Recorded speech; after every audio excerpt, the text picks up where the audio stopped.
Hey Adam, welcome to this session of Bring Your Own Bold. How are you doing today? I'm doing so fantastic. Thanks for having me. Good, it's an absolute pleasure. And this conversation, this session came out about because I reached out to you after reading a wonderful article on your Medium, which I'm hoping we can link out to somehow, some way, along with this recording, around the case for creative leadership at board level. You know, it spoke to me. In another life, I'd love to lead a business. And if I ever led a business, I would absolutely be hiring chief creative officer. I think it's so fundamental. Maybe I'm a little bit biased, working in the creative industry for such a long time. But I completely agreed with every single point that you made in that article. And really what I'd love to do is bring that thinking to our audience here at Bring Your Own Bold.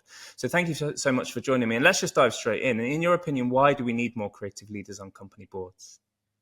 Oh, it's a great question that somebody ask and think, oh, only if you're creative, you want creative people on the board. But let me build a case as to why. So let's start first with, and we can talk about things like business strategy or even, the state of the market right now. The era that we are in is clearly in the experience era, meaning that the ways that companies will differentiate, it's no longer just about, do I have a better mousetrap? Do I have a whatever? Like there's so much convergence happening with AI. It's becoming very vanilla and things are starting to just blur together, right? And companies are looking for ways of like, how am I going to stand out? How am I going to be unique and special? And one of the biggest ways that happens today is through the experiences we create for our customers. Very bespoke experiences where we connect and on an emotional level with our customers. And we stand for things and we believe in things and they care about it and they want to be a part of that culture and that group, and they want to get the tattoo and be all in, right? Like those experiences are really what we're all about. That's how we're differentiating today. If you want to read more on it, there's great books like, Daniel Pink has a great one on, right brain thinkers and how they're going to rule the world. Like there's plenty of research on that. So if we're in this world where the experience matters, who are the people that understand those experiences? And what I would put forward is there are different types of roles where we've trained ourselves to truly understand those experiences. And I would say creative people are at the top of that list.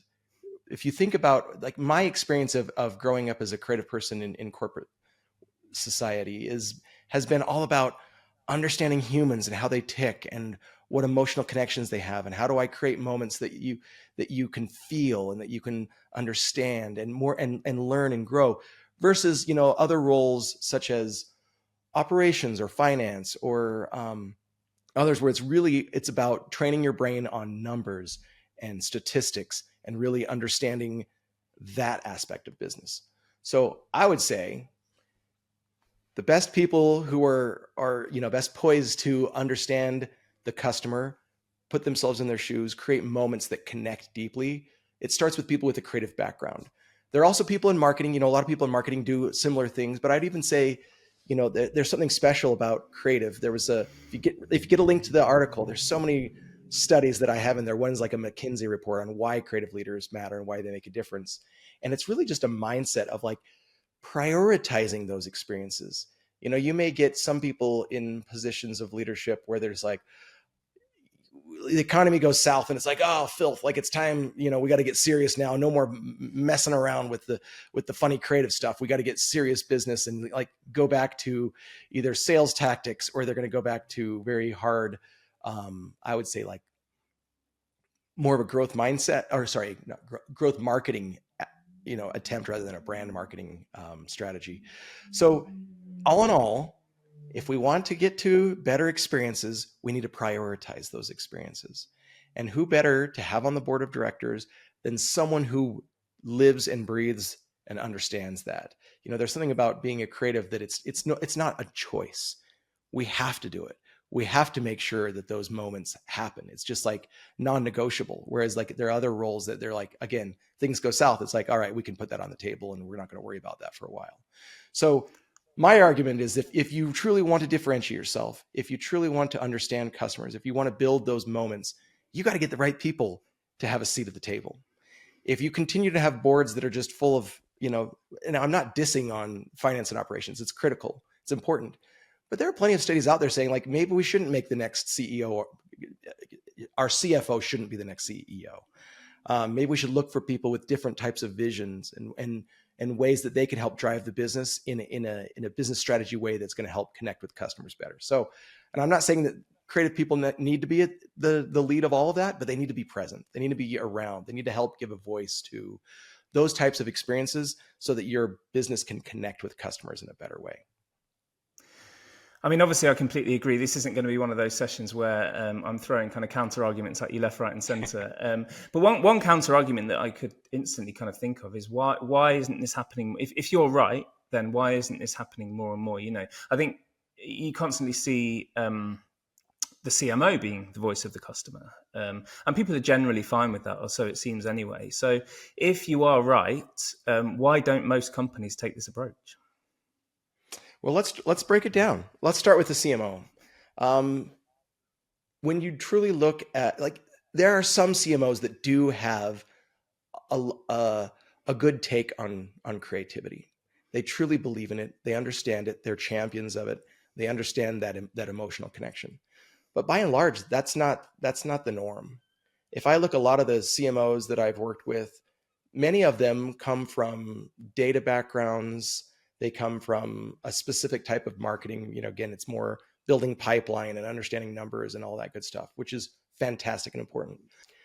So even though some CMOs do have a creative understanding, it isn't that they've been training their brains their whole career to truly create and grow those customer experiences. I'll give you an example. So late in my career, just a few years ago, I thought, I'm going to go back and get a master's degree in integrated marketing strategy from Northwestern. It's one of the best schools on understanding IMC. And nowhere ever as a part of that program did they train you at all to understand creativity. Like the closest we got is like, hey, write a creative brief so you can have some minions come up with some ideas, right? There's just something about that I'm arguing is that when you truly immerse yourself in it and you train your brain to understand human nuance and emotions and connections, you're better poised to make those decisions stronger and to put a focus on it and to put a priority on it. So could a CMO do it? Absolutely. Can some of them do it? They do, but predominantly they're not doing it, because when we look for the next CMO of our company, where does the leadership look? They don't look for a creative leader. They look to at the performance marketer who built pipeline, right? Like that's more often where they're going to be pulling the next CMO. And so I would just say, if that's your case, then you need a yin or yang, right? You need to find someone who's believing that and understanding that. So it's a nuanced thing. So that's a start with CMOs. Predominantly, they're more performance marketing driven. There are some that can and understand creativity and are good champions of it. Let's just get more of those out there. And there's a problem that a lot of creative leaders don't see themselves as a CMO because they don't want to deal with all of the pipeline and the numbers. So that's the second problem. Is it's not just that CMOs aren't doing it today. It's that a lot of the creative folks who have the skill set and have trained themselves over the years are not stepping up. There are a lot of folks, we did a study with my Real Creative Leadership podcast a few years ago and interviewed hundreds of creative leaders and to just see like what their career paths would be and where they would go. Do you see yourself moving up that chain, becoming a CMO or getting on the board? And honestly, it was pretty depressing, I think, because of two factors. One, a lot of historically, there's been a glass ceiling for creatives. Like you get to a creative director role and that's it, right? And there was like a third of them on those surveys say, I'm at that kind of ECD creative director level and that's the end of my career. Like it doesn't move beyond that. There was another third that were just like, because we had grown up in the creative cave, really learning and studying, and it was all about getting in that flow state and creating stuff and designing or writing or whatever, they want to just go back to that. And a third of them would just want to go back to that and don't want to be, creative leaders. And that's certainly understandable. Not everyone wants to and doesn't have to. And then there was a third of them that said they don't want to deal with all the red tape and bureaucracy. And so they quit and they started companies. And so you see a lot of creative as founder of businesses where they're like, I just want to drive the company and I have a creative vision and I want to go there. So there's really this missing gap. It's like you'll get the creative folks who start companies and you'll get some that get up to like creative director. But like in my role, I've moved to VP of brand, where I see as like a progression for creatives so that I can get there into storytelling and driving what we stand for and what the brand's all about. But they don't often see themselves going up to CMO or going up to the board. So the problem, the next issue, so one is just like the structure. Number two is a lot of creatives kind of shoot themselves in the foot and they don't want to learn and grow. They feel like because that's the map, I'm not going to learn about business strategy. I'm not going to learn about, marketing strategy. I'm not going to learn to speak the languages of other leadership roles. And therefore they limit themselves to just staying as a creative director or creative, role. So part of it is a push-pull. Partly we need, the leadership at the top to understand, as you're looking for the next person to represent, customers and experiences and moments, look for someone, stop just picking operations or finance people to join and see the need for it. And on the push part, on the other side, we need more creative leaders to stand up and learn and understand business strategy and other elements of marketing so that they can rise up and become those creative leaders who are worthy to sit on a board and add value. So it's a little push-pull problem. We need a lot of people to step up, and we need a hand from above to reach down and help pull some others up. So it's kind of a conundrum. It is. It really is, and I definitely see that in terms of shaped by some of the companies that we work with, some of the kind of companies that we talk to. I can't ever remember seeing a creative individual rise from creative director level up to, and I say rise, it's more of a squiggly path, but up to CMO, and even certainly never CEO in any instance. I've never seen that. Not to say it hasn't happened. I wondered whether the argument in terms of that not happening from a kind of top-down point of view, is it simply because the creative side of things is seen as a little bit fluffy and not numbers-driven enough? Could it be as simple as that? Oh, absolutely. I mean, I wrote a book on this because there are so many leaders that don't see creativity as valuable for the bottom line. And it starts, I think it's cultural. Here's the interesting conundrum. In the 90s, we started this whole thing of like the total quality management movement. And it was all about how do you make your company more operationally efficient? How do you extract every dollar, that you can and become more efficient? But just like in marketing, as we see, like the more and more we've done that, we've become super, super, super efficient. And then you're just squeezing droplets out of a line, right? Whereas on the flip side, when you look at like brand and vision, there's a great quote in the article I had in there from Bill Bernbach, the father of creativity, at least in advertising. And he said, we're so busy measuring public opinion, we forget we can create it. And so we forget that there's this element of creative vision where you can build a brand that creates more value and has this huge lift, right? And so the culture of squeeze everything we can out of operational efficiency is one element. But there's a lot of studies when we go out to CEOs and leads of companies, and we say, what are the most important skills? What are the most important things we need? Inevitably, and I could point you to many of these studies, creativity is like number 2 or 3 on the list. We need more creativity. And in fact, things did change, I would say about 10 or 12 years ago with the design-led movement. It used to be that, inside of companies, you just didn't have a lot of creative or design-focused people.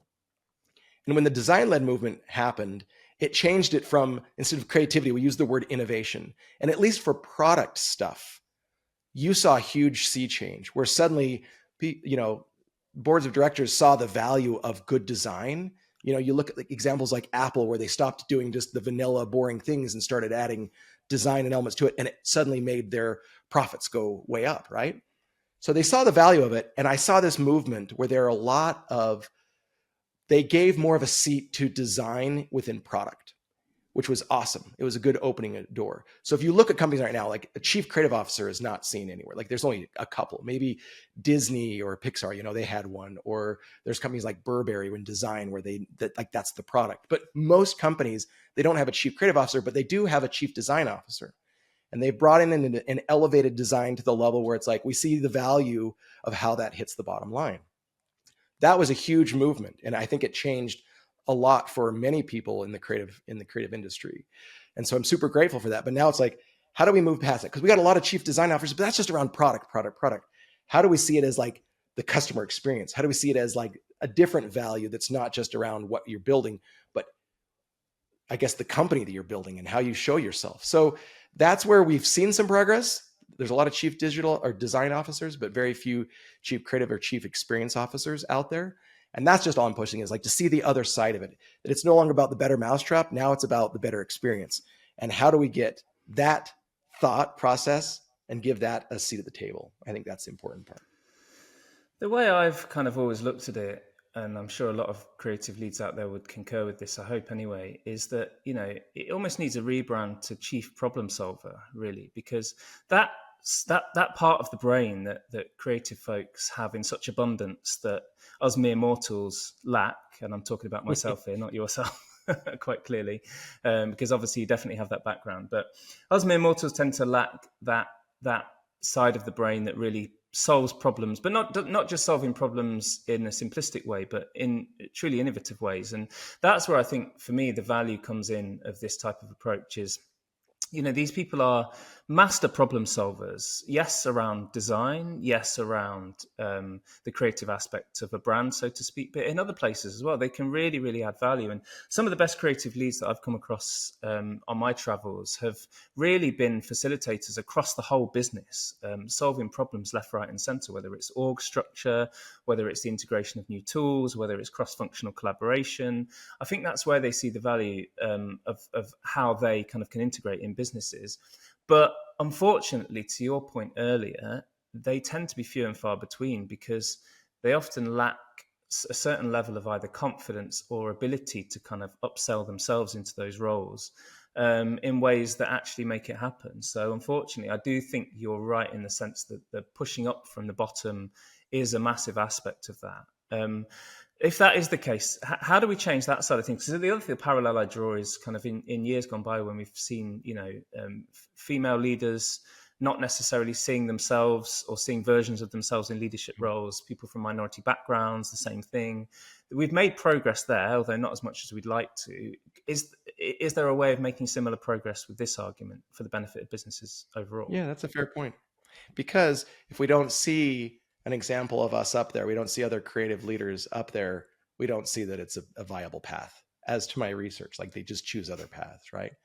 I want to back up a little bit and challenge you. Like, everyone's creative, first and foremost. Capital C creativity. Like, there isn't a special brain that a financial analyst has that a creative designer has that is different. Like, it's all the same brain. The only point is just experience and building that muscle. So absolutely. Like, when you think of creative people, that's what the value. And you said, like, maybe they could just be problem solvers, chief problem solvers. I really feel like that, like, the chief experience officer is probably a better fit because it actually hits on the space rather than just being so broad, right? It's really hitting on the customer experience. But when you've truly trained your brain to look at emotions and make emotional connections, that's the value that I think that creatives bring. So absolutely. And then that's the other part of the problem is a lot of creatives are just like, no, I only do design, right? Like, you've got to broaden your perspective that your brain is a superpower in this emotional creative space, and you can do a lot of things with it. And you can tell stories, you can see where the company's going to go, you're going to find new solutions. Like, the ability to be able to make those creative leaps and not get stuck. I think having grown up as a creative, it's like coming up with ideas. I had to come up with hundreds and hundreds and kill all my bad ideas. Whereas in business, I see someone like get one idea and just like won't let go of it, right? So the ability to pivot and change and just know that there is an endless supply of good creative ideas out there is really, really important also as a leader to have that trait. So how do we get there? You're right. Like, I think step number one is talking about it. This is it, right? If you look at all those other movements from, women's suffrage to others, it starts talking about it and then finding ways that we can see the value in it so that the existing boards of directors see the value. And then a few brave ones start to experiment and try it. And we see that happening a little more and more. And then it'll give us an opportunity for more people to see that value and start pushing for it. And maybe, that'll help solve the problem of creatives not stepping up when they see like, oh, I could become chief experience officer. Yeah, that's what I want to do when I grow up. Now I'm going to start working towards that. And I know there's certain milestones that I need to get to in order to get there. Yeah, I think definitely seeing that pathway. And I think you're right. The title, as in specifically the words that are used in that job title, are massively important, because whether it is chief creative officer, whether it's chief experience officer, I think all of those are valid. But ultimately, seeing that pathway and seeing other people do embark on that pathway successfully is massive. I know you mentioned a couple already, but are there any companies? I know we're in the B2B sphere, but any from the B2B world, the B2C world? I know you mentioned Apple, obviously. I would say they're masters of the customer experience across the board, but especially when it comes to design. Are there any specific companies that you think are doing this particularly well and have those kind of individuals in place that are driving it? Again, like I said, I've done research on this, and for the most part, especially in B2B, this role does not exist. Again, I've seen them in the design world. I've seen them in, like I said, like Pixar and Disney, but that's like creativity is their space. Even companies like Adobe, that's all in this. There's not like a chief experience officer. We barely got a chief brand officer not too long ago. So from consumer goods to apparel to financial service, like I'm not seeing it. I see if you do searches for it and you're like, what are creative leaders? You'll get a lot of chief design officers, but again, it's all around product. So experience is few and far between. I'm just not seeing it. Even like back to the CMO thing, like someone who's come from a creative background, I've been trying to track that for like a decade, and I've only seen like maybe one or two where I've seen that happen. It's pretty rare. I think we need to start this movement now, to be honest. And hopefully, well, that's why we're here. Yeah, exactly, 100%. The only one that springs to mind for me is Squarespace have a chief creative officer. I'm sorry, my friend, I can't remember your name. I know it's David, but I can't remember your surname. So that's how it should be memorable, but not in this case. And obviously they have worked on huge like Super Bowl brand campaigns. With world famous directors. So, that tells you a little bit, but I don't know to what extent that then filters down into other activity kind of, or broadly speaking, customer experiences across the board. I think it's one thing doing a Super Bowl ad. It's another thing having influence over the whole kind of customer experience. So maybe that is happening. Again, I'm really sorry. I've not done my research there. But again, in the B2B space, that's one company out of thousands that I can think of. I think we really need to start this movement, and hopefully by talking today, we've made that leap.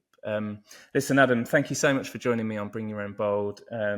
Enlightening discussion. As I said, I really hope it leads to some positive action, but at least we've done our bit. That's right. We're getting it started. I know I'm near the end of my career, so it may not happen, hopefully the next generation. Let's get it ready for them. Well, never say never. But thank you so much for joining me. Really enjoyed the chat. For the rest of you guys watching Bring Your Own Bold, there's plenty more content to enjoy in our content hub, so go and check all of that out. And we'll see you very soon. Thank you. Thank you.